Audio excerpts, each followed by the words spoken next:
Okay, so welcome everyone. It's wonderful to get a gathering like this together.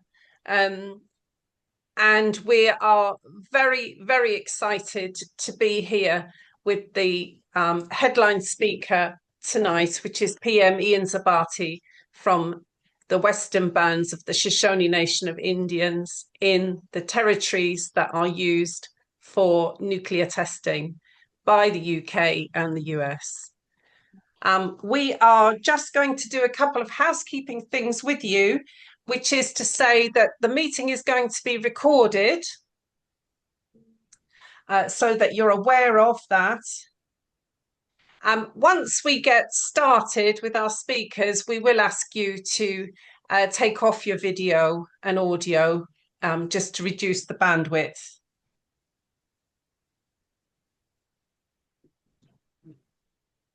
So I'd like to welcome you on behalf of the organisers of this webinar, who are the collective called From Greenham Nevada, Repression and Resistance to Nuclear Colonialism.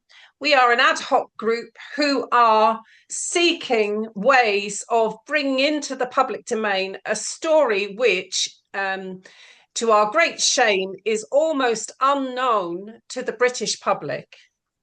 And I can't speak, there's an international crowd here tonight, which bodes well.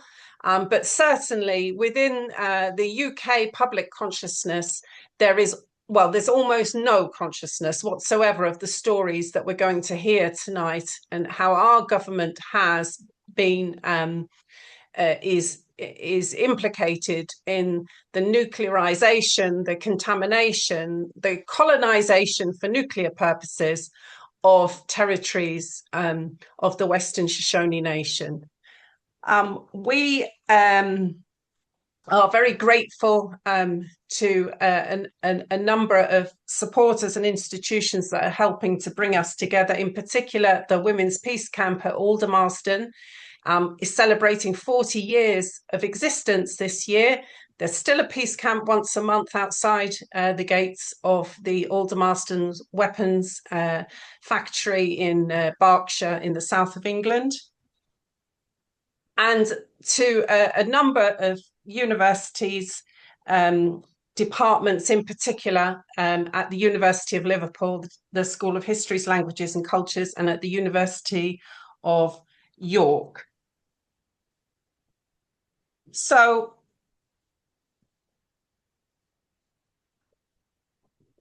I would like to take you through the schedule for this evening. We know that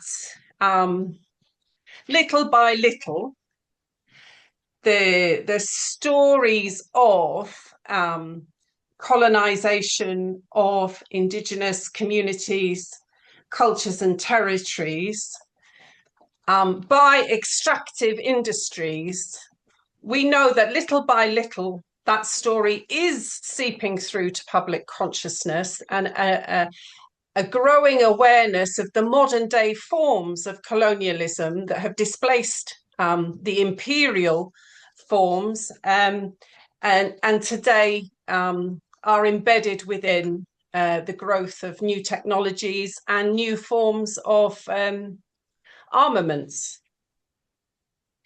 And so, however, the story of nuclear colonialism is still very much a marginal one, and consciousness of the UK's role in colonization of the Western Shoshone Nation is almost unknown. So today's event is really a unique opportunity to hear not only about a historical overview of how we've participated in this nuclear colonization of the Western Shoshone Nation, but to bring us right up to date with the newest forms of technologies which are embedded within this approach of domination and of utter disregard for the ecology, the natural environment, and indeed for human lives. We will hear from PM Zabarte, who is the principal man of the Western Shoshone Nation, also the secretary of the Native Community Action Council.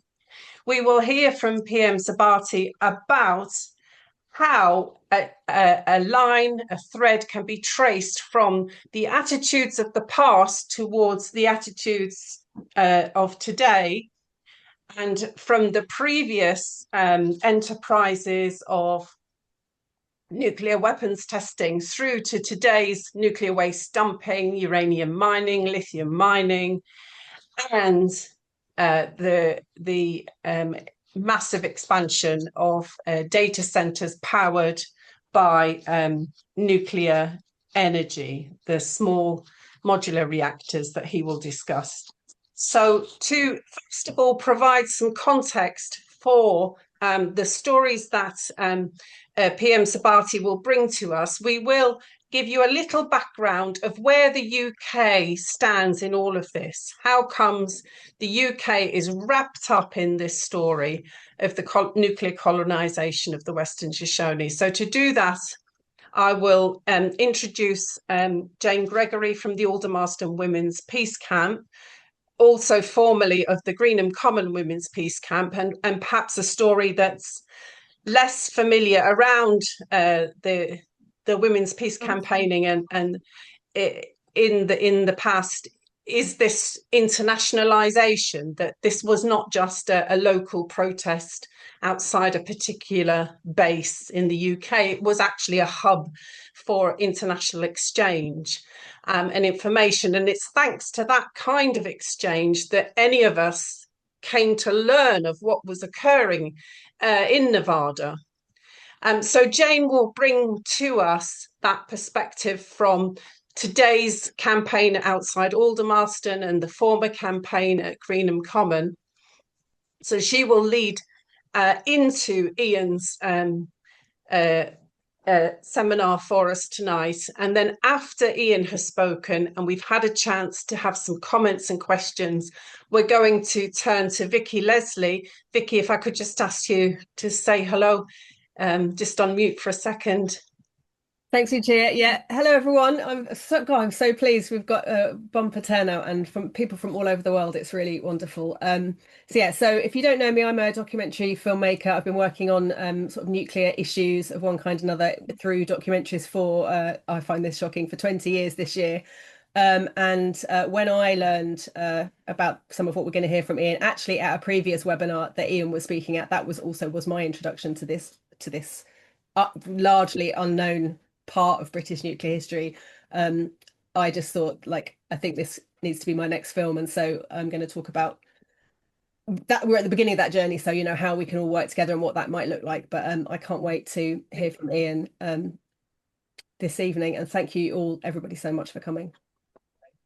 Thank you. So please do use the chat function as we go through, first with Jane, then with Ian, then with Vicky. Please do use the chat function. If you could precede your questions with the word question in capital letters, just to make it obvious to me that I can pick out questions then and condense them for our speakers. If you just have a general comment, please likewise precede it with the word comments, and I'll do my best, bear with me, I'll do my best to try and condense those so that we can at least get the meat of them addressed by our speakers. So without further ado, I'm going to hand over to Jane Gregory for the Aldermaston Women's Peace Camp. Thank you. Thanks very much, Lucia. I'm not going to speak for very long at all. 28 British nuclear weapons tests were exploded on Western Shoshone land at the Nevada nuclear test site starting in 1962. Previously, British tests have been exploded at sites on Aboriginal Australian land and Pacific Islands. These nuclear bomb explosions included 9 to test the UK's current Trident nuclear weapons system, starting in 1983 and up to the last UK test on Western Shoshone land in November 1991. Through Greenpeace, 3 women from Greenham Common Women's Peace Camp myself, Julie, and Lorna, who's on the call, and a US activist from American Peace Test, Michael Terry, disrupted a British Trident warhead test on the Nevada test site in November 1990. We entered Western Shoshone land with the permission of the elders and with Western Shoshone passports. In the 90s, we organised for representatives of the Western Shoshone to speak in the UK, and in 1993, 15 Greenham women climbed into the grounds of Buckingham Palace to demand sovereignty for the Western Shoshone over their lands. Over 40 years ago, women living at Greenham Common Peace Camp, where First Strike US nuclear cruise missiles were based, set up a monthly camp 12 miles down the road at Atomic Weapons Establishment, Aldermaston, where scientists involved in the nuclear bomb tests on Western Shoshone land were busy building Trident warheads. Atomic Weapons Establishment, AWE, continues to be where the UK's nuclear weapons are made. It covers 2 sites. Aldermaston is where the main manufacturing and research is done. Burfield is where warheads are assembled and disassembled. Warhead convoys travel by road from Burfield in Berkshire to Coalport in Scotland for deployment on Trident submarines based at Faslane. The Aldermaston Women's Peace Camp continues to this day to be a visible opposition to UK nuclear weapons and preparation for nuclear war, to make known the harms caused by UK nuclear weapons, and to monitor and raise awareness of developments at Aldermaston and Burfield, which currently include the development of the next generation of nuclear warheads and rebuilding and refurbishing the infrastructure, including with new warhead assembly and disassembly facilities at Burfield and future materials campus for manufacture and storage of nuclear components at Aldermaston. All this in the context of nuclear weapons expansion, with US nuclear bombs returning to the UK for the first time since 2008 at RAF Lakenheath in Suffolk, solely used by the USAF and involved in attacking Iran, actively and vibrantly opposed by the Lakenheath Alliance for Peace. And the UK government announcement last year of the purchase of 12 nuclear-capable jets to be stationed at RAF Marham in Norfolk. So without further ado, I'm very, very pleased to introduce Principal Man Ian Zabarte. Over to you, Ian. Good evening, everyone, or morning if you happen to be in Nevada. Can you hear me? Can you see me? Okay, I'm going to speak quickly. I'm going to do so that you can follow my train of thought and hopefully not become bored. And I'll jump right into the presentation here. So I can get all of this out of my way. Let's see. There we go. How's that? Anyway, how is it? Perfect. Yeah, perfect. Thank you. So, my name is Ian Zabarte. I'm descended from Shoshone at Cowwitch Valley. There'll be a map later on where I talk about the fire. That is right next to Area 51 on the just north of the Nevada National Security Site on the Nellis Tonopah Test Range. And I've been trying to get home all my life, and I've lived all the way around the site and continued to feel the effect on my life from what has happened there. And I want to be able to create some awareness with you, not just of what's happening to me, but what's happening to all of us, what's happening to our planet. So I'm going to jump right into this.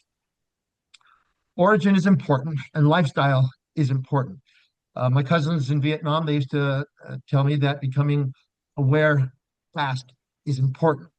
In this case, we're dealing with national security, secrecy, and you never know what's killing you when it's done in secret. And that is the intent.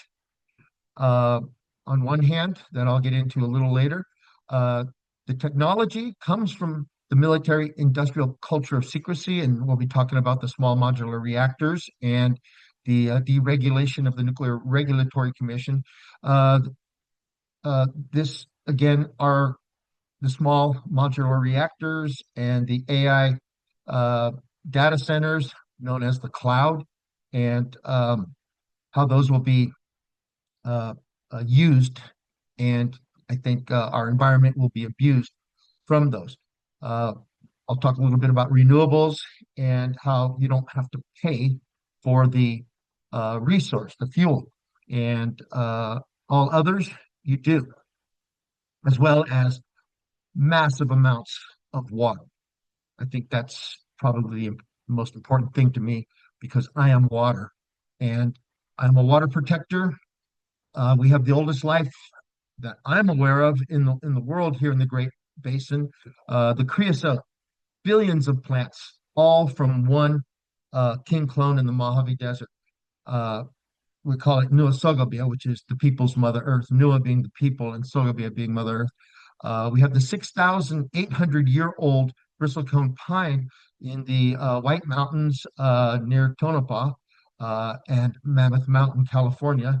We also have quaking aspen by Utah in the Shoshone-Goshu treaty area, which is 80,000 years and older, 25 square miles. It's a diploid plant. It's all connected underground. So we know what we're trying to protect. We have biodiversity as great as the rainforest. We have bears, they have monkeys. That's probably one of the big differences, but we have everything else in between. And I go to this UN treaty study because it documents the legitimacy of indigenous peoples to engage in lawful matters by treaty with other nations. And we use on the right is the Consolidated Treaty Series, Volume 127, 1863, which has all the Shoshone treaties together with every other legitimate lawful treaty, valid treaty in the world. So we use that Consolidated Treaties series. When we want to make a point to the United States, we'll say 18th Statute 689 through 692, which are the page numbers. This is how I became involved back in 1984. So I have about 42 years looking at these nuclear issues. The MX missile system was intended to make the Shoshone a target of the adversaries' missiles. And they ran over my grandfather's dog. My community is almost directly in the center of the, Nevada. And I will not forget how this came in, such a beast. So many people trying so hard to develop and create this massive racetrack missile system. So there'd be trucks, there'd be trailers, there'd be railroads in between all of these white areas and along them to pop up missiles, these missile experimental when needed in a nuclear war. So that's how I became involved. I've been watching my family die from 928 nuclear weapons tests. Shoshone were dying and didn't know why before uh, uh, uh, I got involved between 1951 and 1962. The fallout was just coming up and out. Even the underground weapons test vent, and a good example of that is the 1986 Mighty Oak accident and cover-up. That happened in April of 1986. That radiation went around the world and was picked up 3 days before the Chernobyl radiation was expected to hit the west coast of the United States. And one of my colleagues was flying off the coast of Washington State, calibrating his radiation monitors, and they found this other radiation, which was the Mighty Oak accident that was covered up and blamed on Russia. It didn't work because it happened a little sooner than expected. So globally, 75% of the fallout is US, 20% Russia, and 5% of all other states, saturating the top 24 inches of the earth. That's just an estimate because we don't actually go out and do the sampling to find it, and that ought to be what is done. So I am currently involved in doing some of that work. These are the Shoshone communities on the left and the Southern Paiute communities on the right that we joined together to investigate the adverse health consequences known to be plausible from exposure to radiation and begin to understand our risk as indigenous people. I have to clear this screen a bit. So I was involved in 1990 in the Radiation Exposure Compensation Act that defines a downwinder as a person from one of 30 counties in 3 states. It has been expanded since and will go will sunset again in 2028. We can't even begin to finish compensating people because, in my opinion, we're all exposed, and the genome is the dosimeter. We're going to continue to push for more radiation exposure compensation. So both of these maps do not actually detect radionuclides. They are estimates by county. And the one on the left, which was created by the Department of Energy, they went every 2 miles on the highway with their radiation monitor, placed it on the ground, and took a reading. And they made that contour map. I'm not exactly sure how the one on the right was made, but they do have a milk exposure pathway. And North Dakota in the center top of the map on the right has some of the best, meaning worst, fallout data because the radioactive fallout fell in rain, the cows ate it, and it was shipped to the cities for little children to drink. This is from the Princeton study, which shows the Trinity site at the bottom center. That's one test, and approximately 40% of the plutonium in the Trinity bomb did not detonate. It was just dispersed with the other materials. And on the left is the Nevada National Security Site. That fallout went globally, but this is based on 94 non-zero yield atmospheric tests. This was the density based on this used both United States atmospheric maps as well as the international European space maps. So this is probably the most important point if we're talking about new nuclear energy, the nuclear renaissance that is going on here in the United States. It's all propaganda, and the propaganda is winning. Any discussion of nuclear energy starts with the high-level nuclear waste. There never was a plan to dispose of high-level nuclear waste, and there is not. And the plan today is to create more of the material that never existed before. This is the most toxic material ever created by human beings. And the problem that we're facing is that nuclear waste stays where it's at. And that's why in the United States, there are 115 commercial nuclear reactors at 75 sites. Some have multiple reactors in 30 different US states.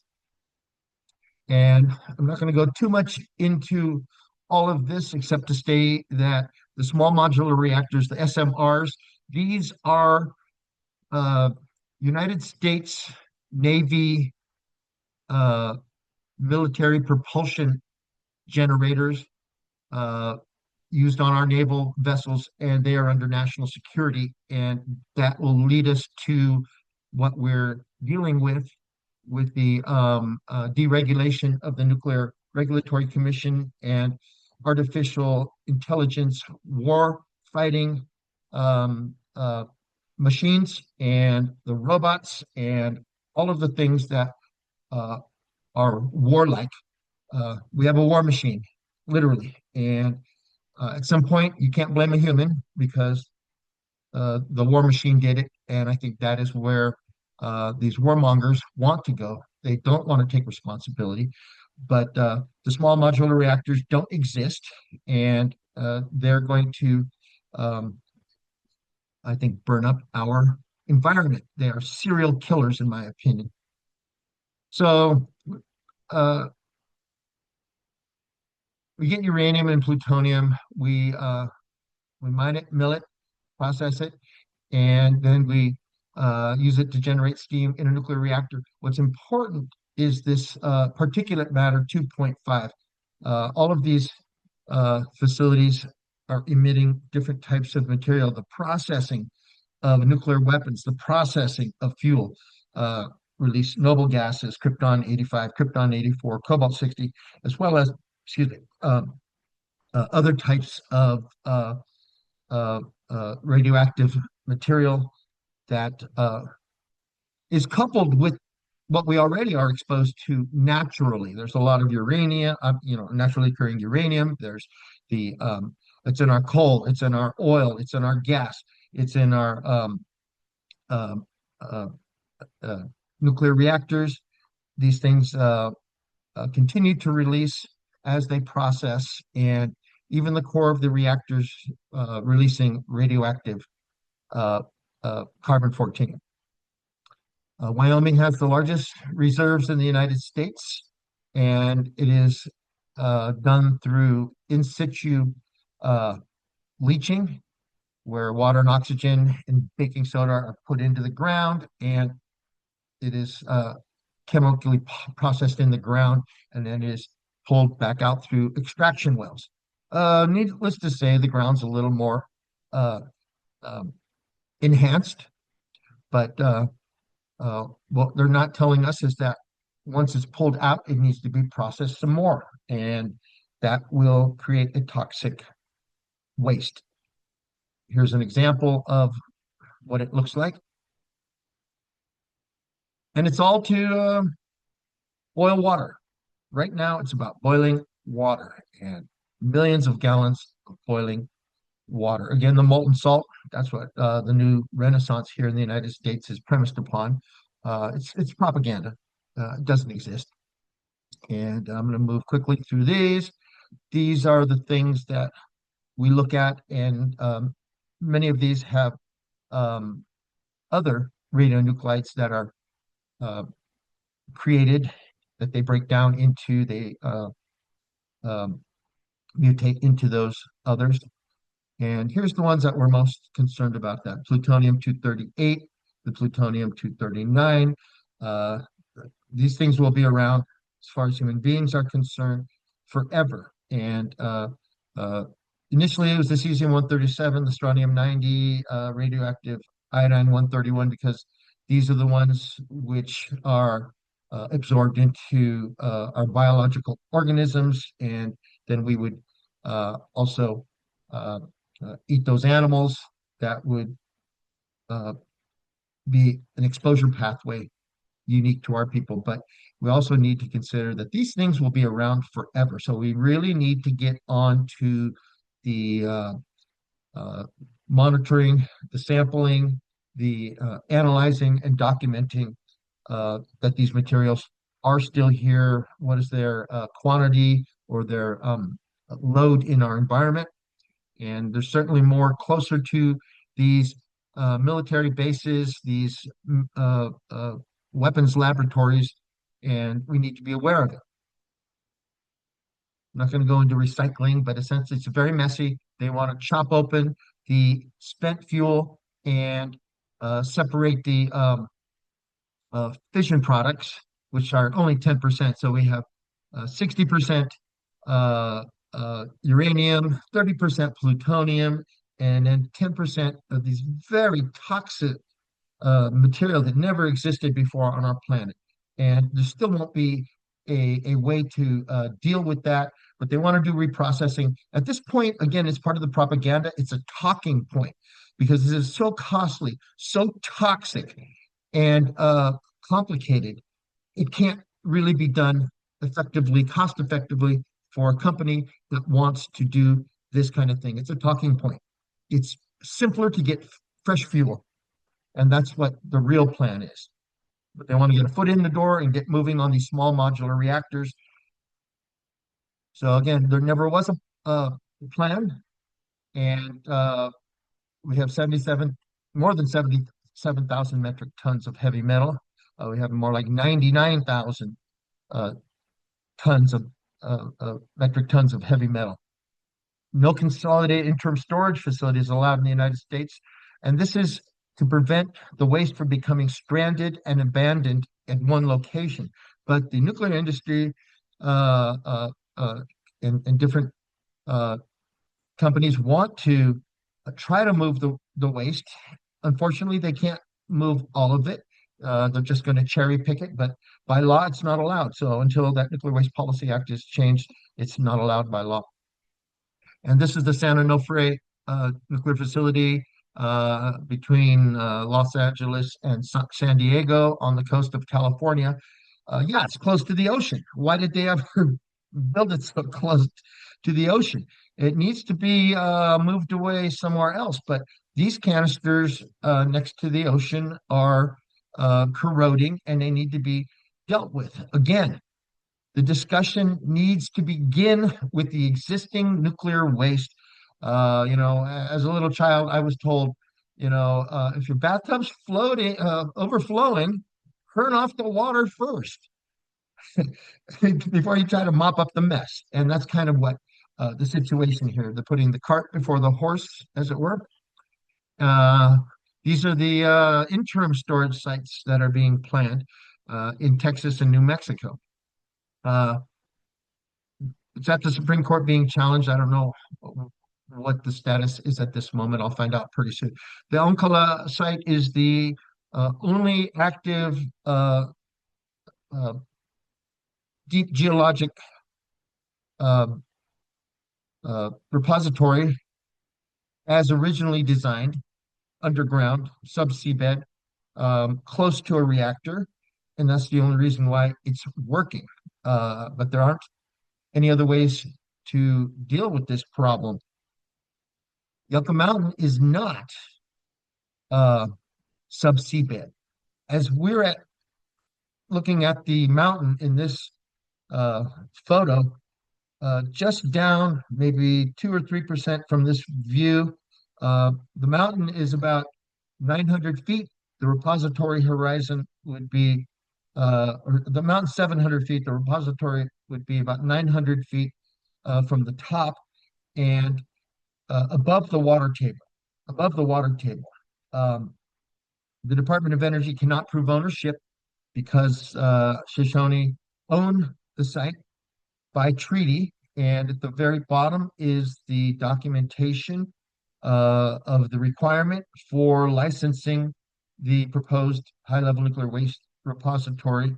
And the Department of Energy, with the Bureau of Land Management Master Title Plats, which is the land status record of the United States government, could not prove ownership. And that's part of my involvement over the last 42 years. I intervened in the licensing with the only ownership contention. We also had a National Environmental Policy Act contention about disproportionate burden of risk.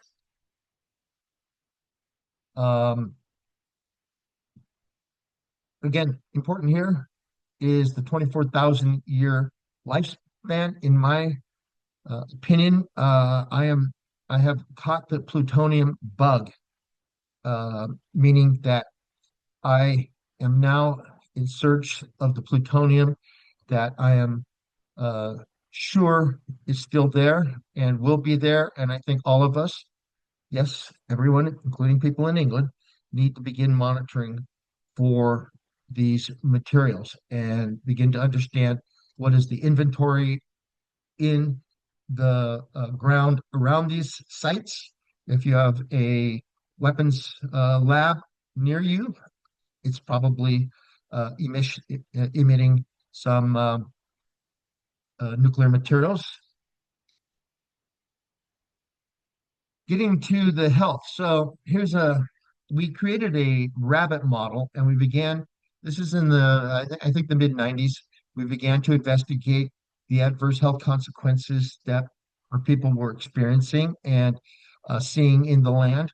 And I'm doing the best I can to create awareness to continue to uh, uh, uh, make people aware that we have an increased risk, that we need to uh, be monitored, we need early detection, and to be vigilant in these areas.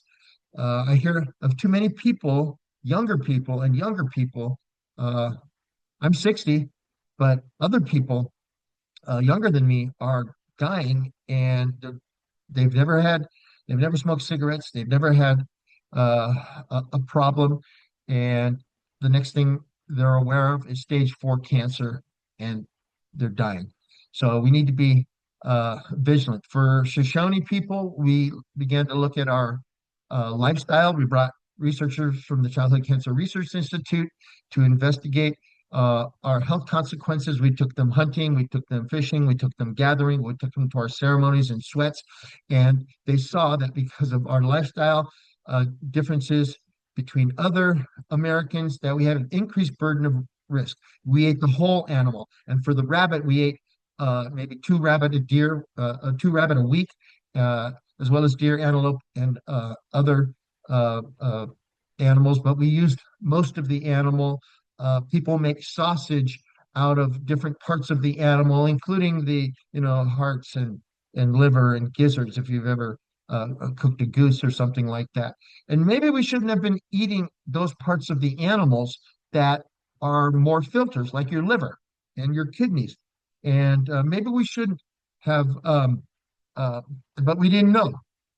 Even our gardens, when the gardens were dead, we had no other food to eat in the 1950s and 1960s on these reservations.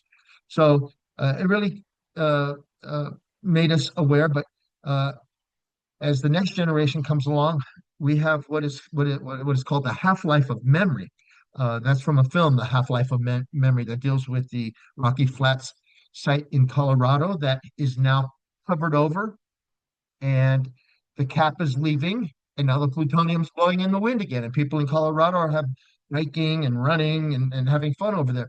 But their memory is forgetting that when it's blowing in the wind, that material is going to be around for 24,000 years, and it's still there, and it's still here in my country. So I'm on to what I call the plutonium bug. I've caught it, and I'm doing research, I'm sampling, and I'm finding it. For our nuclear risk management, again, it's dose, and it's 60 times higher for newborns, 10 to 30 times higher for adults, and 5 to 10 times, excuse me, for adults, and up to 30 times for newborns, and as much as 60 for in utero. We don't quite understand that. Women have higher uh, uh, uh, risk, probably because they have uh, uh, more uh, uh, parts of the body for childbearing that would absorb uh, uh, those doses. Lifestyle, as I mentioned, the Department of Energy in their offsite radiation exposure review project used a sheep herder that didn't have as much time on the land or engaged in activities on the land, like cutting wood and then heating their home with that wood, which would have been a unique exposure pathway. So diet, mobility, and shelter. What we ate, how much we ate, uh, uh, how we prepared our food. And in the case of rabbit, we ate a lot of that, including the thyroid in some cases, or we made sausage out of uh, everything. Everything went into the sausage, and that may have been how it gets into our mouth, our esophagus, our throat, our stomach, our colon. But if we're out there and we're moving around and we're working hard, not only are you breathing some of this resuspended material or this originally or resuspended material into your lungs, but you could hyperventilate straight into your bloodstream, and then it goes liver, spleen, kidneys. This was the Gothic fire. This is how I caught the plutonium bug. So off to the left is where the clouds are coming off of uh, that. On the right is the fire map. Cowich Valley is in the center. That's where my ancestor, Chief Cowich, the chief of all Central Great Basin, Western Shoshone, and where the little fire is to the center right is approximately where Area 51 is on the Nevada Tonopah Test and Training Range, and the smoke in the fire starts on the left side, and it goes all the way heading heading east to the right. I'm across the valley above Indian Springs, which is 50 miles north of Las Vegas, and I'm looking about 30 miles as the crow flies away at this. The next day, I went to the other side of the mountain, but I was in Las Vegas, sitting in the car, and a little piece of ash fell on my windshield. And I said, "That's my sample." I had these designs for an air filter, an air monitor, for a couple of years, and I was going to do tree rings to try to make a fallout map. But I saw the ash, I built the air monitor and began collecting air samples. Overall, I'm doing radio ecology, which is looking at radiation in our environment, and radiation is all around us. We're bombarded all the time by radiation. I'm not anti-nuclear, I'm anti-stupidity. And what we need to do is begin to understand exactly what the threats are. And the material exists in our soil, it's in our air, and it's in the water. And I'm looking for it. I do field sampling right now. I'm going to the lab later today, and I've done the field sampling. I have 5 air monitors running in southern Nevada, one near Death Valley in California, one in Las Vegas, one at Indian Springs, one in my home community of Duckwater, north of the Nevada National Security Site, and in Ely, Nevada, northeast of the Nevada National Security Site. In the laboratory, we turn the samples from the air filters into ash. We flux it. We do some nuclear chemistry to get the sample prepared for analysis in the machine on the right, which is the Agilent 8800 inductively coupled plasma mass spectrometer. In the center, under the glasses, where we place the samples in the auto sampler, and then it is sucked into the machine with an argon gas, which is shot into the target chamber with our sample, nebulized sample, and it detects the nuclear material that we're looking for. And we use several known sources in the machine, as well as a spike to know exactly what we're looking at. And I'm finding the constituents of nuclear weapons testing, the signature of plutonium-239 and plutonium-230. And it is that relationship between the 239 and the 240, which documents it from the radioactive fallout from nuclear weapons testing. And it's resuspended in the trees. You may have heard last year that as well, just after the Gothic fire, the Grand Canyon, the north rim of the Grand Canyon was on fire. That is all downwind. Those trees have absorbed the radioactive fallout from weapons testing over the past 75 years. And that nuclear material has been resuspended. I wasn't able to get over there. Certainly, we need to have more of these monitors running and more people doing this kind of work to analyze and find that for sure. But I'm sure 2 million tourists were walking around in that downwind area, visiting the Grand Canyon and potentially being exposed. And these are the ones who are going to wonder, I never smoked a cigarette in my life, and now I have lung cancer. So that's kind of why I'm doing this. I really have this plutonium bug now, and there's a good reason to do this work and to try to make people aware and try to prevent future exposures. This is what I'm doing as well. We have events outside, powwows and such, and I try to make my community aware, the next generation aware, and I'm finding the material, and I need more of them to be engaged. But the cesium-137, the plutonium-239, the radioactive iodine-131, and the strontium-90 are the ones we're most concerned of with the nuclear weapons testing, or the resumption of nuclear testing, which is what President Trump is proposing based upon Vladimir Putin's flying nuclear reactor. Did you hear last year about the limitless cruise missile? It is a it's a jet engine cut in half with a nuclear reactor in the center.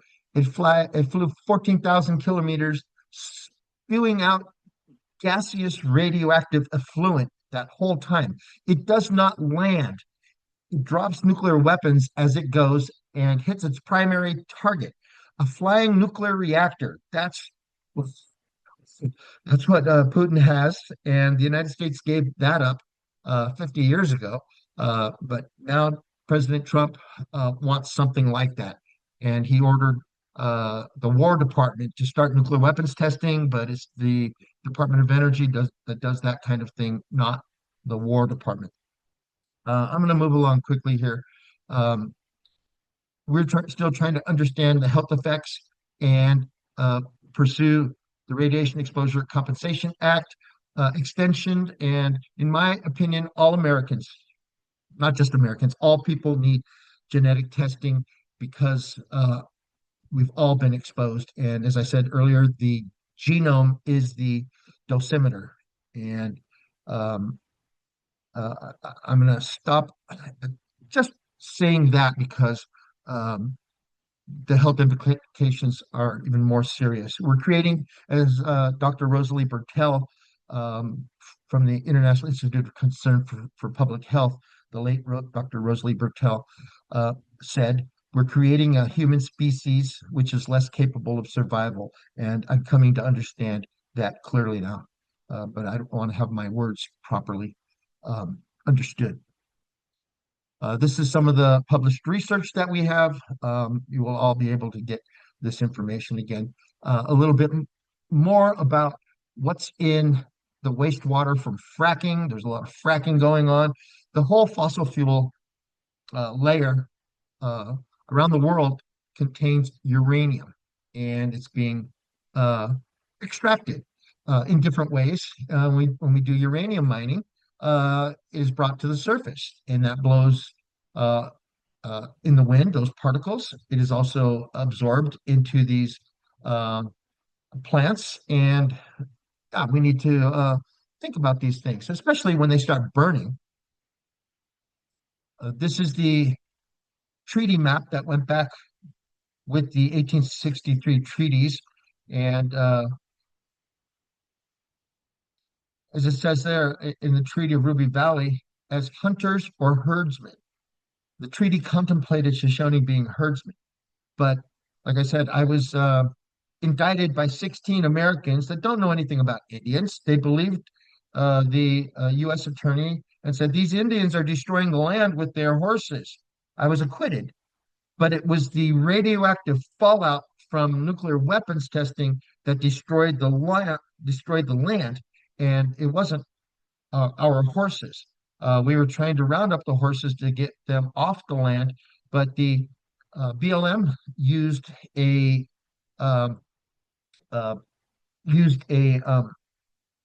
bias a bias towards us, where the ones who confirmation bias, the ones who have the most horses aren't regulated by us, are the ones who are destroying the land, rather than talking about the people who are doing nuclear weapons testing and that fallout killing, and they knew.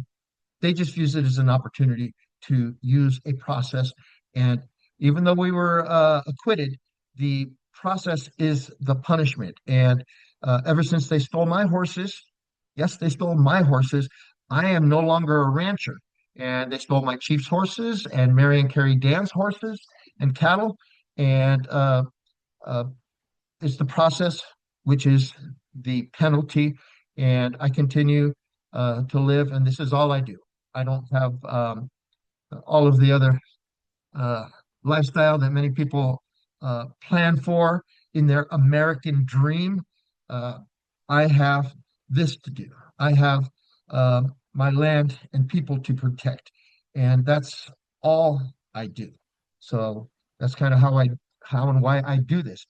I talked to my cousin recently. He's the chief of police here in Clark County for the school district. And in '86, my grandfather's skin fell off. He had an immune system failure, rare disease. And my cousin and I were just talking. His father's skin fell off as well. Such rare disease in a small community of 300, statistically impossible, so statistically impossible as to be deliberate. And that's why we need to begin to talk about these things. So not only do we need to do monitoring, we need to, do health profiles and community profiles and health histories and begin to talk about these things uh, uh, because the other side doesn't want to. They're going to keep this all top secret. In the case of the Marshall Islands, for example, the Marshallese don't even have access to their own health histories. It's national security for those tests that were conducted, that they were exposed to in the Marshall Islands.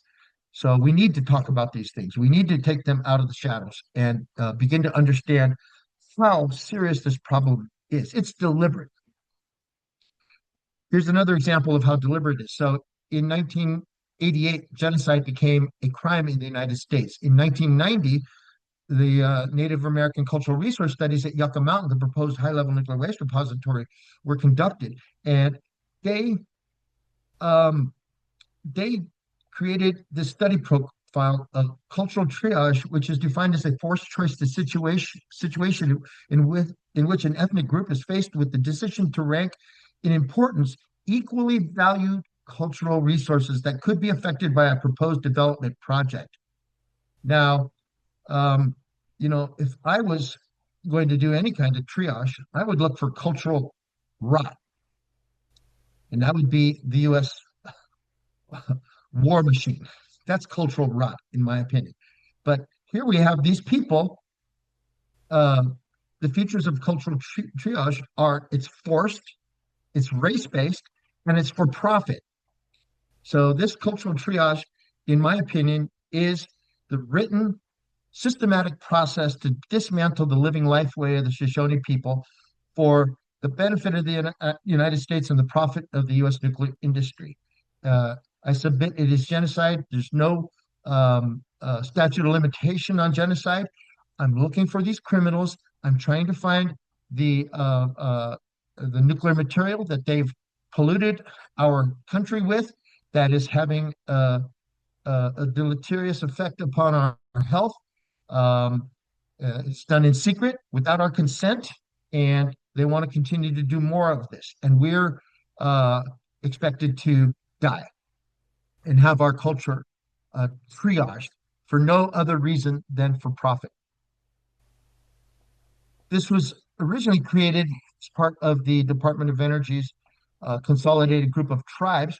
There is a fake tribe that the Department of Energy created in that Yucca Mountain Cultural Resource Study that today operates as the Nuclear Energy Tribal Working Group. There are no tribes from Nevada. There's just this one fake tribe from Nevada, which leads the other tribes of this Nuclear Energy Tribal Working Group. They've done it. They've replaced our voice the Department of Energy. So you can find this Nuclear Energy Tribal Working Group and this consolidated group of tribes and organizations that is engaged in this manufacturing of consent, replacing our voice. And this is part of the genocide. The map on the right is a travel map that is sold in stores, but there is no Yucca Mountain Nuclear Waste Repository. Again, that's propaganda. So what can be done? Tribes can ban storage and transportation of nuclear waste and materials, just as the Wind River Indian Reservation has done last year, and together with the Northern Arapaho, they have banned high-level nuclear waste transportation storage on the Wind River Indian Reservation in Wyoming, near Yosemite National Park. I'm on the course of finding the radiation on the reservation and helping tribes to strengthen tribal law enforcement, that when these types of contamination are found, we hold those accountable. And it's of such a serious nature that, yes, it rises to crimes against humanity, and other Americans benefit while we bear the risks. Well, that's the end of my presentation. Thank you.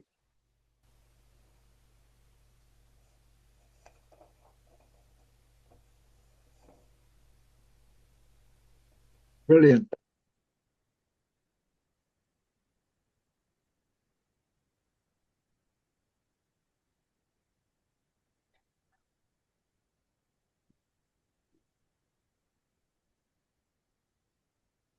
I don't hear anyone.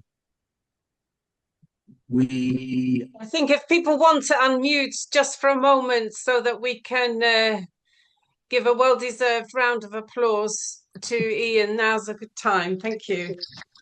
Thank you. Thank you. Well done. Thanks. That's great. Thank you. Thank you. Thank you so much. Thank you. And a huge sympathy for you and what has been going on for many years. Yeah. Thank you.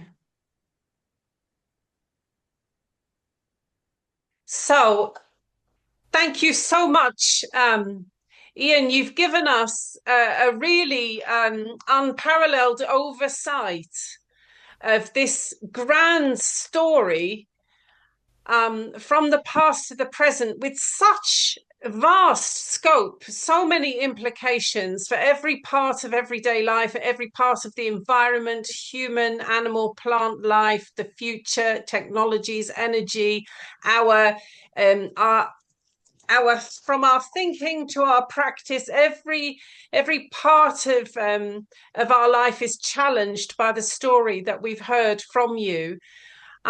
We have so many different comments and questions to address with you, but I think first I would really appreciate if you wouldn't mind, just say a little to reinforce for us the fact that there is no official monitoring of health, that really the efforts, you said this is your whole life, this has become your life, that the onus, the burden of research, of evidence gathering, data collection, monitoring, control, and some kind of documentation of what is occurring, the onus is on those who have been subjected to this injustice. If you wouldn't mind just coming back to that point. Thank you.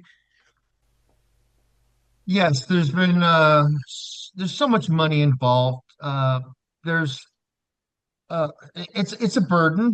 There are other people doing this. We from the people that I collaborate with, those doing radiochemistry, we have obtained the process, the standard operating procedure from the published research of people in weapons labs, in laboratories.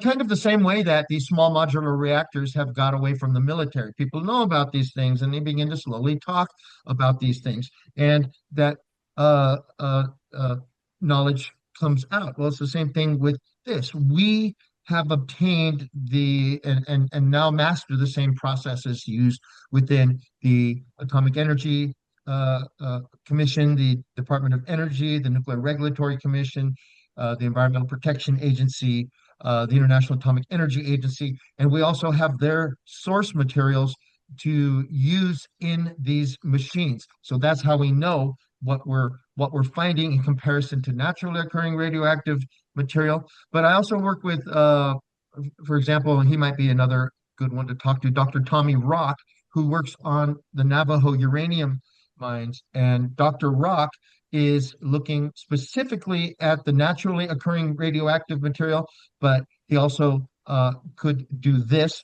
I'm consistently bringing plutonium to the laboratory, and it's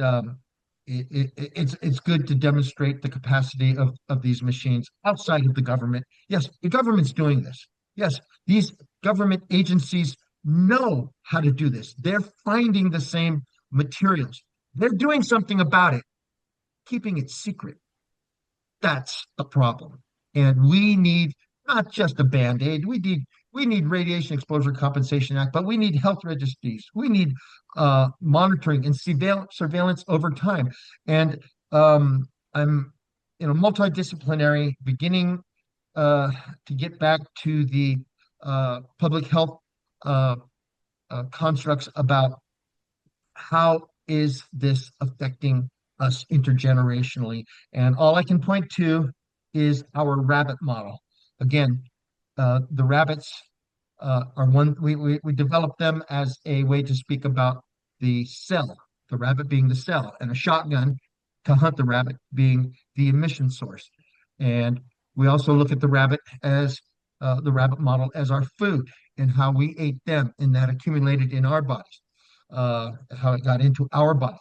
We also are talking about this rabbit model in terms of the genetic health consequences, because a rabbit will have 2 litters of rabbit a year with up to 16 in each of those.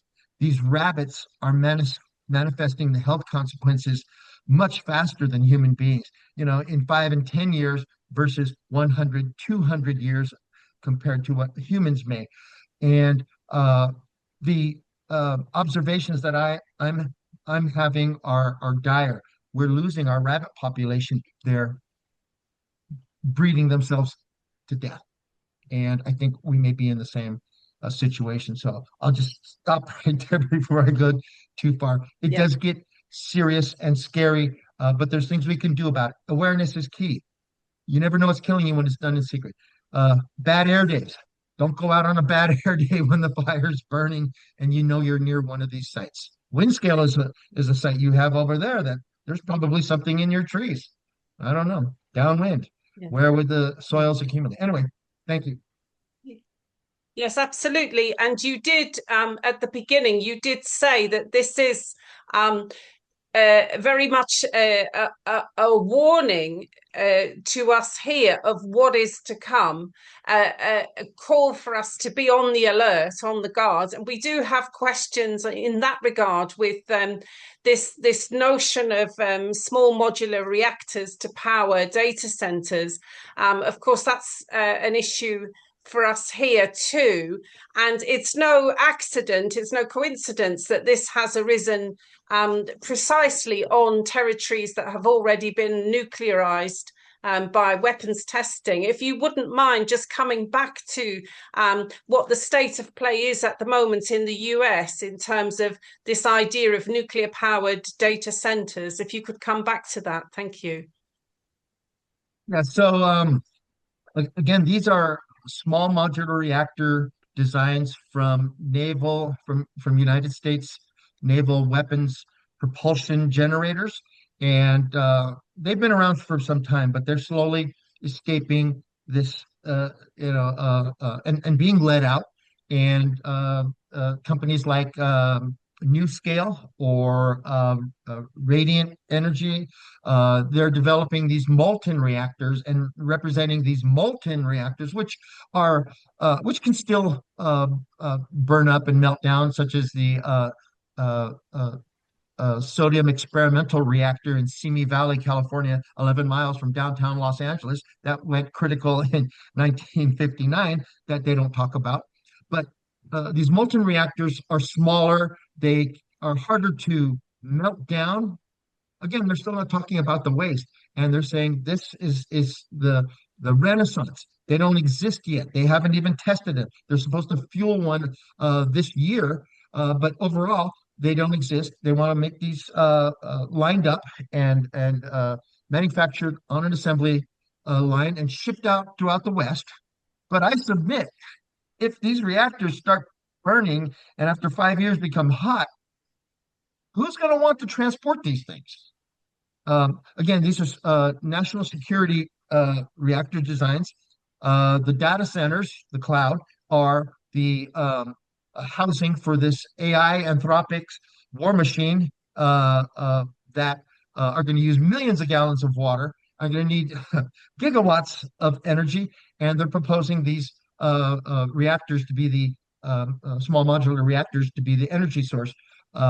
That's why the Nuclear Regulatory Commission last year was deregulated to allow these things to come together, and they're not going to talk about it. The American public isn't to have a voice in these kinds of things that can potentially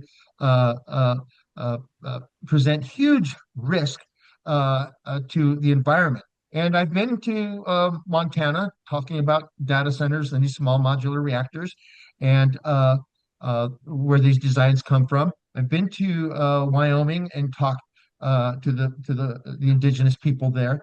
And these are places that they think they're safe. They think that this is okay because they don't understand how they're being manipulated. And I've been doing this a long time, and as I'll state clearly, there's two paths. At the beginning of the chat, I placed the Hopi prophecy of the man with the red hat, and there's two paths. One leads to destruction, one leads to peace and prosperity. I'm on the right path, and there's no money in this. If this was so popular, I'd be, known around the world, but it isn't. It's not for popularity. It's the right thing to do. And by doing this kind of work, it gives my life meaning. It gives my life value. And on a day-to-day basis, it gives me the hope I need to continue to live in this world. And that's what I want to leave you all with. There is hope, doing the right thing. And there's a lot of things we can do. Even if you don't have an inductively coupled plasma mass spectrometer, you can build the monitor for 150 bucks, 150 US dollars, and begin to collect the samples. I collect the samples, and it's just from the air filter, and just document them and hold on to them until you get the inductively coupled plasma mass spectrometer, or can get into a lab, or we'll find a way over time. There's a ICP-MS at Liverpool. So, and others I have worked with have used that machine there. So. Thank you. Thank you. Well, you've said you wanted to leave us with that note that there is hope, and of all people, for you to remind us of that is very encouraging. It is the reason we are here. We do need to inform ourselves. Some of us are coming to this subject in completely blind. Others are well versed in these issues. But what is gathering us together really is that sense of hope, that we do not have to stay on this path. There is another path. And in that spirit, really, if we can move on to our next speaker if that's an appropriate juncture at which to move on, because partly because when Vicky Leslie comes to speak to us now, the UK filmmaker, I do know that Vicky's work has in itself addressed some of the issues that are coming up in the questions in the chat about the SMRs and so on. And that nexus between nuclear for military purposes and the energy sector is very much something that she addresses, but also because this is part of our act of resistance, that we do need to find creative ways now to educate a wider public and to disseminate this sense of not just unease and fear and concern, but outrage. The outrage at the modern day colonial crime, you know, embedded within our technologies that we're exporting and inflicting on others' lands and lives. That the outrage is hand in hand with the hope, the expectation that there is another path. There's not just the one path, as you've said there, Ian. So if at that juncture, if you don't mind, I'll hand over to Vicky now. We'll hear Vicky's proposals for a film on this subject, and then those of us that can, please let's stay to talk to one another afterwards and see, is there something creative we would like to take forward from this meeting. So I'll pass to you, Vicky. Thanks, Lucia. So I thought I would show, for those who don't know me, my as I said, I actually started my whole journey into nuclear films. I was struck by Ian mentioning his sort of friend and colleague doing some similar work on the Navajo reservation. The very first thing that I ever did about nuclear issues was I made a short film in 2007 about the legacy of uranium mining on the Navajo reservation. So in some ways, this is kind of coming around full circle, I suppose, to coming back to these impacts.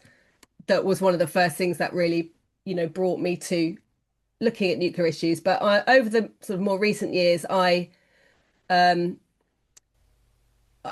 up a path looking more at nuclear energy. But as Lucia says, as we all know, they are intricately entwined. And, you know, all of the conversation we've just been having about SMRs. I've got the trailer for that film. We failed in all our preparations to check whether you're going to be able to hear the sound for this. So I'm just going to start sharing and playing it. If you can't hear it, please will somebody just shout out that you can't hear it, and I'll stop playing it and share it afterwards. But let's have a go. I'll just see if I can share my screen. Oops. Sorry, it's down here. Here it is.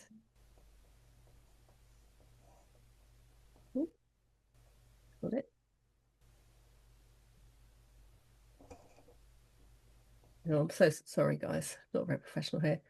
I can't see that screen that I'm supposed to be sharing. There it is. Right, there we are. Okay, let's give this a go.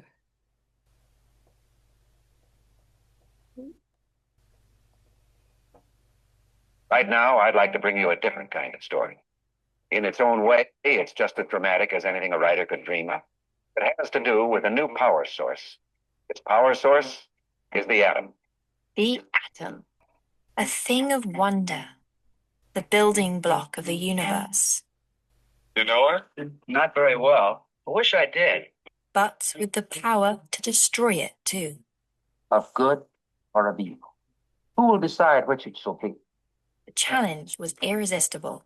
I don't know how many times I've heard you go on the same way about some man or other. Oh, but this is different. It's really it is. Time is the real thing. They were like inside a secret. This very, very elite group. Sorry to interrupt, but I think we all have an issue. It's not working. To be part of. Can hear it, but you can't see it. Is that right? Yeah. That's right. Yes. Vicky. Sorry. Well, the best paid plans. I will. So you heard a little bit of it. I will send that out afterwards. But for those who are in the UK, if you have got either Netflix or, somewhat strangely, Disney Plus, it's streaming on both of those. But yeah, I will send out details afterwards. But basically, so that is a feature length. That's a 90-minute film, and that took me years and years and years to make. Because much the same way that Ian was saying, he's not, there's not money being put into these stories. The erasure that's going on, that's at a cultural level as well. So it took me many, many years to get that finished, and was sort of funded on a wing and a prayer. So one of the sort of things I've taken from that is that this next film, I think I've been talking with Lucia and Jane and Lorna, and I think we think it should be a short film, partly because that it's going to be cheaper and quicker to get the thing out there in the world and to start having these conversations and getting this awareness, because, as you know, I still find it unbelievable that that I didn't know that we were testing Trident in Nevada. I was at Faslane in 2007 when Tony Blair's government was, having this big vote, should we replace Trident? And I was out there, and I went up and I did my direct action. It was the one time I've been arrested. And then I spent 20 years, making a film about nuclear energy. And I didn't know that we tested our the British weapons. I knew about the British weapons tests in Australia and South Pacific. I had no idea that Britain was implicated in everything that we've just been hearing about from Ian. And so, if I didn't know that, then for sure, people who've not been, immersed in this stuff in the way that I have, they definitely don't know. And especially, with some of the context that Jane mentioned at the beginning, Greenham was about American nuclear weapons being in the UK. Greenham, those missiles, those cruise missiles went away, but we strongly believe that American weapons are now back in the UK at Lakenheath. So it's kind of, in many frightening ways, it's like the 1980s is coming all over again. And obviously the risk from nuclear weapons feels higher than it's ever been. So in all these ways, it feels like the urgency to get something out there is real. So and also a short film, I think, is perhaps easier for kind of outreach. We can show it at events like this. It's very, very early, so we want to see how this is going to develop, over the coming months. But I'm sort of thinking maybe like a 30-minute film, something like that, where we could show it and then we could have discussions around it, and it can be, spread widely. So I've started doing lots of research, reading, trying to learn more of the, the context that Ian's been sharing, start thinking about creative ways to tell this story, to get this information. I mean, I think one of the things that's so striking to me is this notion of like invisibility and erasure. And obviously, film is a visual medium, but I think might be some really interesting things we can do around exploring that, and also the land. I mean, I was really moved by Ian talking there about his horses, and this idea that it's the horses who are to blame for the damage to the land, not the weapons testing. There's something about the land itself, and obviously that gets back into the longer history of the Western Shoshone people and the US government, and then Britain's role in all of this. There's a lot to untangle. So I would like to try and make this quite a sort of collaborative process, and I have a newsletter on Substack where I've been sort of writing about what I've been doing, what I'm thinking, and I plan to use that as a place to be sort of sharing the research and the thinking. So I would love to invite everybody, if you're interested, to sign up to that. It's just literally my name, vickyleslie.substack.com. And then over the coming months, I will start to really get to work on what this film could be. I'm at the moment looking for, it feels really important to try and have some indigenous creative collaborators for me on this film. I'm a white English woman, and this is a British story, part of this story, but it's a Western Shoshone story. It's a native indigenous story as well. So that's also something I'm looking into. And also, I guess a call out really for we're going to have a little bit of networking after this. But if you know anybody that is involved in films in any way who might be interested in working on this or helping with this, please do send them my way. And looking a little bit further down the line, I think inevitably this is going to have to be crowdfunded. I will obviously seek funding from all the places that I can think of, but I think it's going to take crowdfunding, as my big film did. A big chunk of it was through individual crowdfunding and through people buying shares at a slightly higher level. And I think Lucia sort of gave me her blessing. So if you would potentially you think you'd be interested in helping with some crowdfunding, I mean, we're talking generally, £10, £20, £50, if lots of people come together to make a small donation, we can start to get something. Crowdfunding is a slog, and when I get to it, it's gonna be a lot of shouting every day, asking for money to help make this film happen. But one of the things that's really brilliant with a crowdfunding campaign is to have a strong start. So if you think you like the sound of a film, to get this history and these stories out, and would like to be involved in support with that, if you could put your name in the chat and just maybe say pledge or something, I can, some months down the line when we're at that stage, I can come back to you. It would be really brilliant on day one of a crowdfunder to know that I've got, a little crowd of people who are going to put their £10 in on that first day to get it off to a start. But I don't want to prejudge what the film's going to be, really. So maybe this is, I don't know what Lucia thinks, but is this a good moment to sort of throw it open, really, for us all to start? Yeah. Want to do a bit of networking? Yeah, absolutely. Share our, knowledge together. So actually, the first thing I'm going to do is in the chat, I'm just putting the website for the Native Community Action Council. If you go on to the main page, you see immediately that there's a button that says donate. And so that is to donate direct to the Native Community Action Council, of which Ian Zabarte is the secretary. So that's in terms of campaigning in Nevada. Now, in terms of support, very much so. This is how Vicky made the last film. Very much so. If we can kick off with some crowdfunding support for Vicky, if you want to just put a note in the chat that you're up for being contacted, that would be marvelous. If you could do that now, and just give her a heads up for that. I think at this point, this is a very unusual gathering online, and we must take the opportunity, I think, to allow ourselves the last 5 minutes or so, I think, for a bit of an open table. I would really welcome people to either comment directly on what they've heard from Ian, or what they've heard from the UK in terms of the continuing resistance to nuclear weapons by our government's nuclear weapons program, and also just to comment generally on creative ways we can take this story into the public domain, into public consciousness, whether that's in the UK or wherever you are based. So if you don't mind, I'm just going to take you in the order that I see your hands up. Now, I know Tom Cuthbert, if I go to you first, because I know that you've been contributing there in the chat. If you want to unmute. Okay. And maybe show us your video if you don't mind.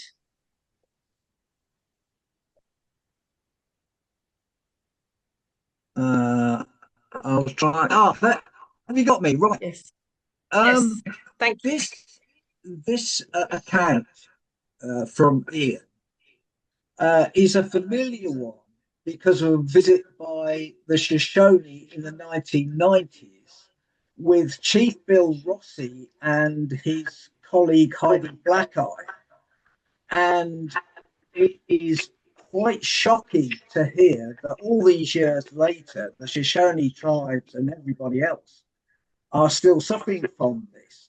Now, we thought that the Department of Energy had paid out compensation to the downwinders. Is that still going on? So perhaps if Ian, if you wouldn't mind answering that point, and then I'm going to ask Jane to just pick up on that speaking tour from the 1990s. Yes, that's still going on. And uh, last year it was added as an amendment to the National Defense Authorization Act, that big, beautiful bazillion-dollar bill that passed for more war machine. And it's the last 17 pages of the NDAA, National Defense Authorization Act, for more weapons of war. So yeah, it's appears to have taken on a pay to play uh, uh, situation, except the Radiation Exposure Compensation Act was only expanded and extended for a 2-year period. So by 2028, we'll be trying to get more extension and expansion on that. And I think that's why I feel it's important to continue to find this plutonium and make others aware that this will continue on. And we need to be vigilant about our health. We need to take care of our health and get those screenings. And like I said, I'm hearing too many young people becoming ill. And you know, people are tough. They're strong, and they can bear right on through to the end when they shouldn't. They need to take care. Thank you, man. Thank you.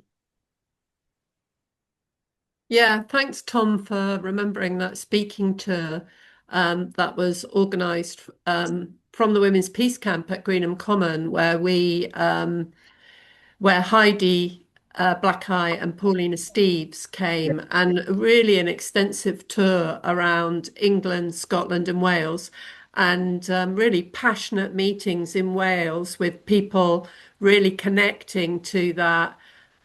Making a nation invisible and destroying people's language and culture.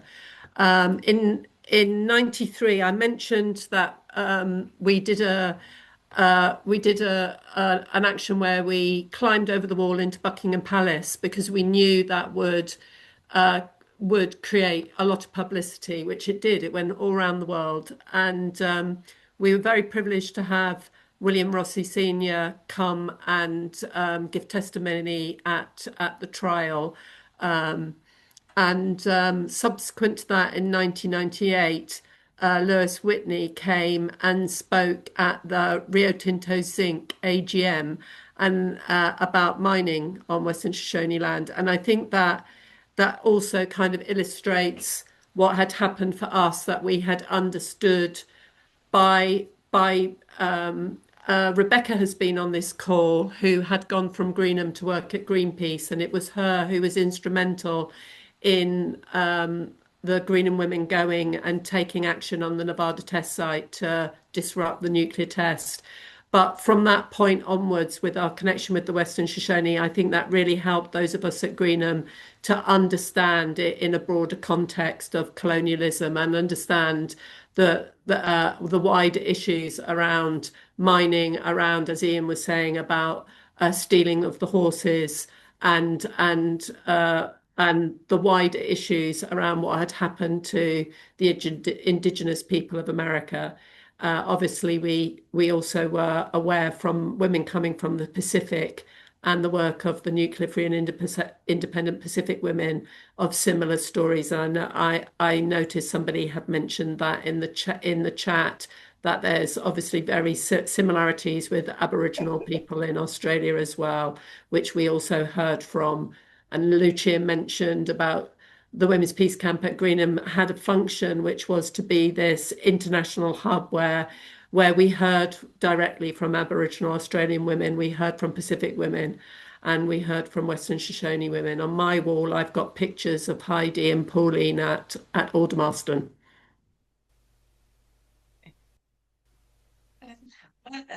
Perhaps at that point, if you don't mind, then I'll bring in Rebecca, who wanted to make some comments, and then John Morris, and then we'll make a few final remarks before we close. So, Rebecca, if I can hand to you. Yes, thank you very much. I'm actually calling from the UN, but if you undo my video, I can actually see, you can see me. So I'm at the NPT. There we go. The Non-Proliferation Treaty. Right, as we speak, and I'm sorry I arrived a little bit late, but I was so glad to hear you, Ian. I think I caught most, if not all, of your presentation, and I would love it if you could send your slides. But here we are at the NPT in the third week, and what we're really seeing is all of the nuclear arms states are doubling down on keeping, upgrading, expanding their nuclear arsenals, and indeed all aspects of the nuclear fuel chain, without really acknowledging at all the harms that has done to indigenous people around the world, and also the whole nuclear fuel chain. It's not a cycle, it's a chain, and right from the uranium mining right through to the dumping. And I just think, Ian's presentation was so powerful. So we've got an awful lot of work to do, and I'll finish here just by reminding people about the Nuclear Truth Project that was started by a whole group of mostly indigenous people from a number of different countries and a number of different backgrounds, talking within the context of the whole build-up of the Treaty on the Prohibition of Nuclear Weapons, which did for the first time acknowledge the harm to indigenous peoples and also the disproportionate harm to women and girls that we also heard about from Ian, the biological differences and the causing of the harms. So the Nuclear Truth Project, and Jane is just holding up something that I had brought to with one of the activists, Yoni Scarce, from an Aboriginal woman last year to the Aldermaston Women's Peace Camp. It's really important to understand the agency of indigenous people has really directly responded to what is being done to them in their, basically arguing to be heard in their own voices and not spoken for by others. That all talk about this issue needs to be consistent, needs to be, needs to engage them in their own voices, along with those of us who have maybe been working on anti-nuclear stuff as allies to get the information out there, and we need to be learning all from each other so that we can get our governments to take on the harms that they have been committing. We're not hearing any of that at the NPT here, except from civil society, but we will hear it at the review conference of the TPNW, which will take place at the end of November, going into December last year. And Ian, I really, really hope that you will be able to come to that. It's just for 1 week, and I know you're incredibly busy, but it would be really wonderful if you could be there, and if we can do anything to help facilitate that. I know that those of us involved in the camp and everything would do our very best to do so. That's all I really wanted to say. Thank you. Thank you. Thank you, Rebecca, and thank you. Just the address there, the web address for the Nuclear Truth Project is there in the chat if you want to pick that up, anyone.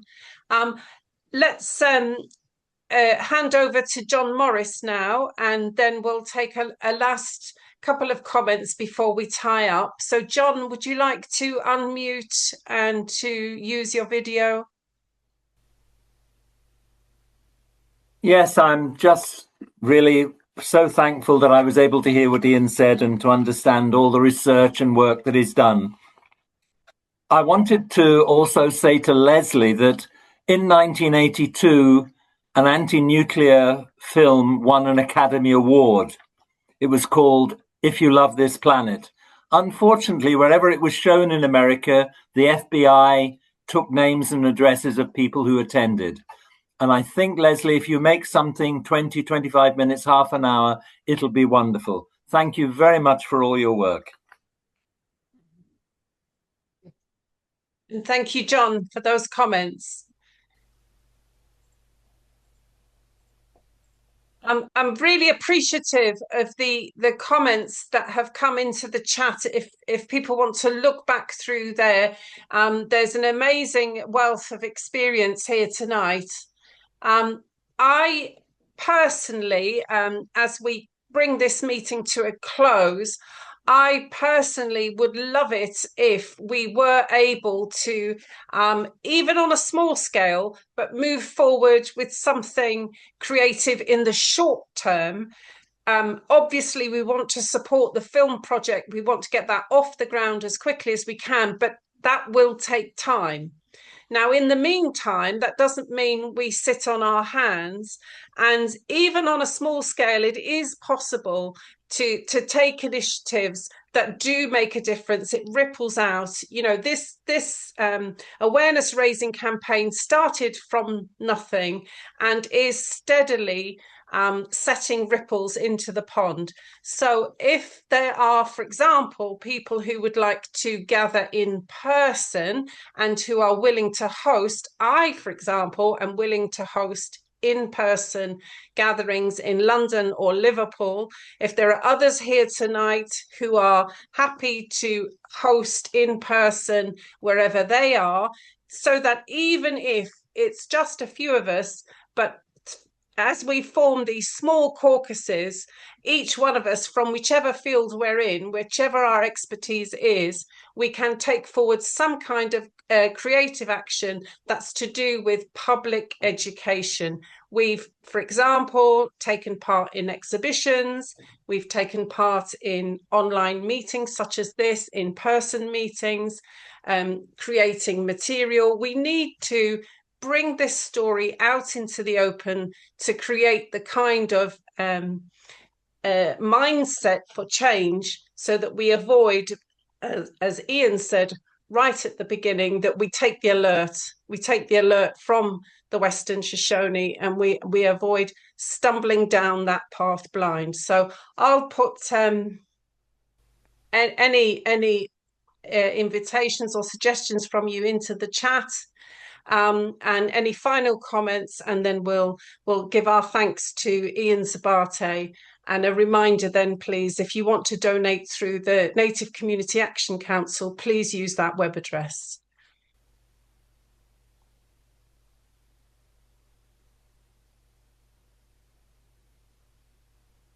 So Vicky and Jane, I'll ask you to make any final comments. Thanks, Lucia. Yeah, yes. So I think I'd like to do a shout out to, because this is quite a varied audience, apologies if you are all aware, but there may be some people on this call. So a shout out to people for the campaign against CND, we always called it CND, for nuclear disarmament, for the Lake and Heath Alliance for Peace, which is an alliance of 63 organisations, and for us at Aldermaston Women's Peace Camp.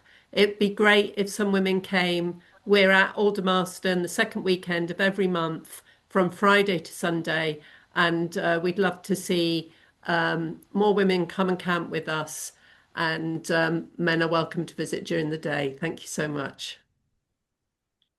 Thank you, Jane.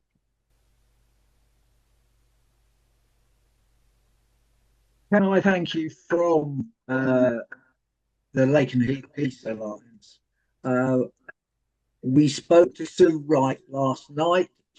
She's feeling a little bit down at the moment, but we're giving her every encouragement with her campaign at Lake and Heath.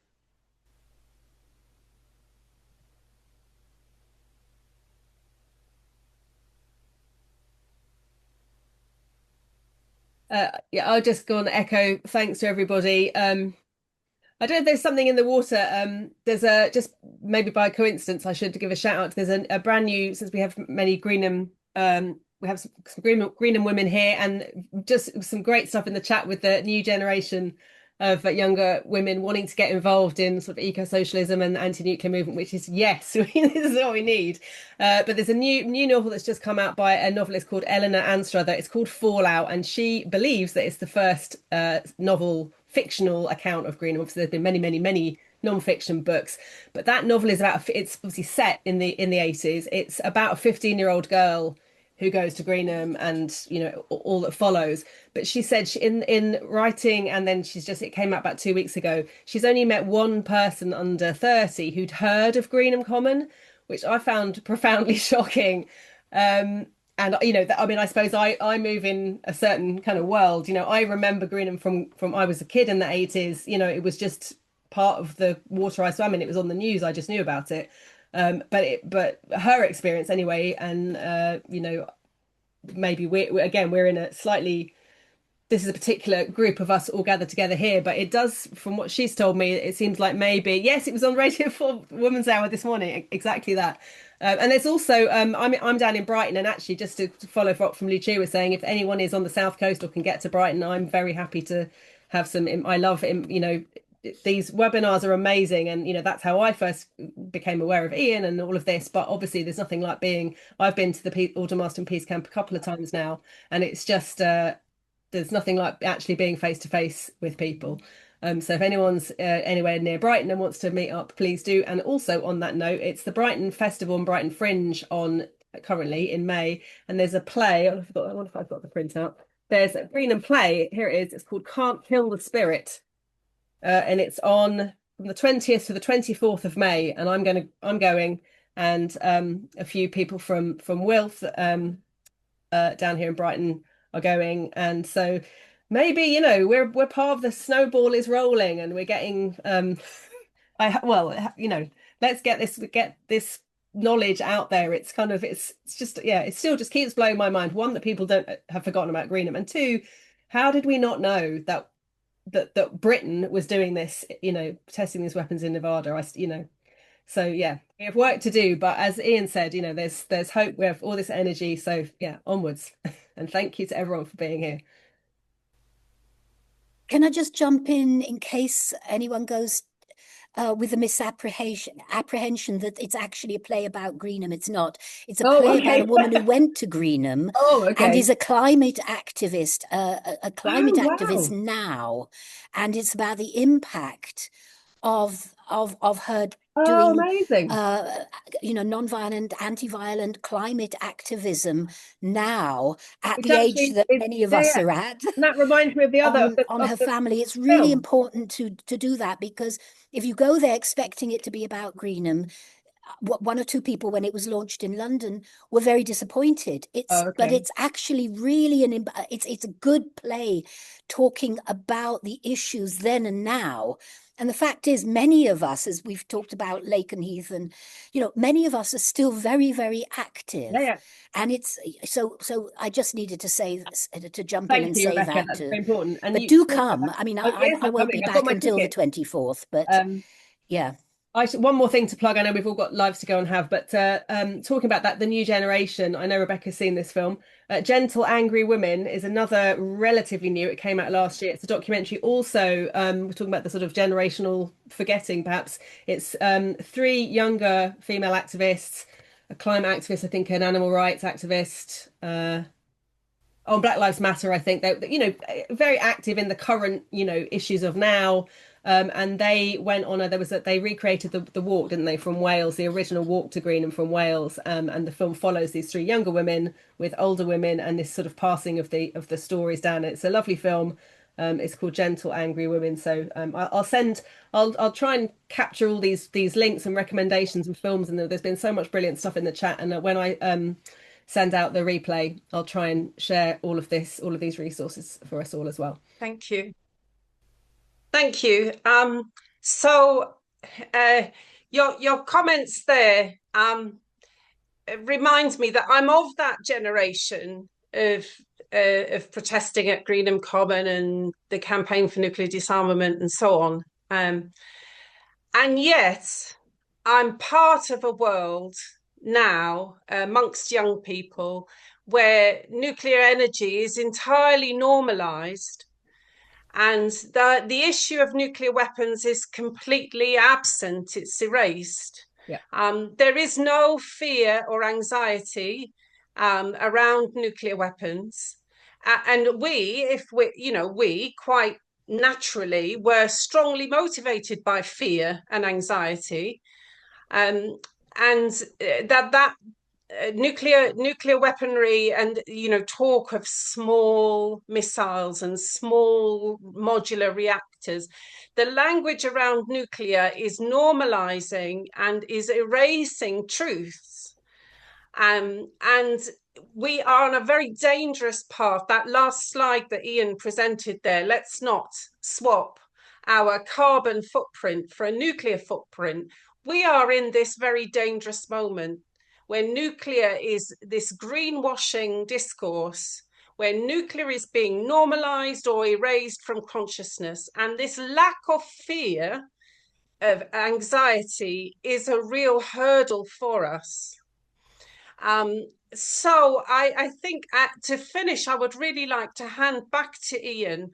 Ian is giving us a message of hope, but he's also grounding us back in the truth, in the danger of the reality that he lives on a daily basis, and that we are all living whilst blind to the context that we're inhabiting at the moment.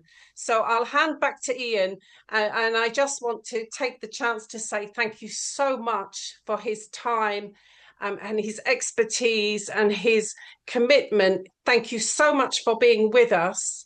And thank you to all of us for making tonight happen. And let's support one another to take these efforts forward. So I'll hand to Ian and say good night. Thank you.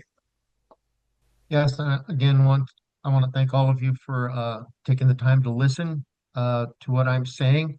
The genome is the dosimeter, and that's the direction I hope to take all of my research and to gain a better understanding of public health so we can make informed decisions. But as Dr. Rosalie Bertel said, we're creating a human species which is less capable of survival. And I think we also need to be aware of the half-life of memory. Somebody put in the chat the film link there that is about Colorado and how the next generation are exposing themselves unwittingly. And if you think about it long enough, yeah, you can build up some fear about nuclear and the exposure pathways. And though my particular research looks at an indigenous exposure pathway through lifestyle, my null hypothesis is all about others being exposed through their lifestyle, because they have to get their steps in. They have to walk the dog. They have to walk the child. They have to go running. They have to go biking. They're out there in all kinds of weather because they're strong. And then they're so strong, they don't pay attention to their body when it's saying, hey, I have this pain, I have this ache. And by the time they do get attention, it's stage 4. So we all need to be aware. We all need DNA testing. And I'll leave it right there because I think we need to head off in that direction for the next generation that has no fear. Thank you. Thank you.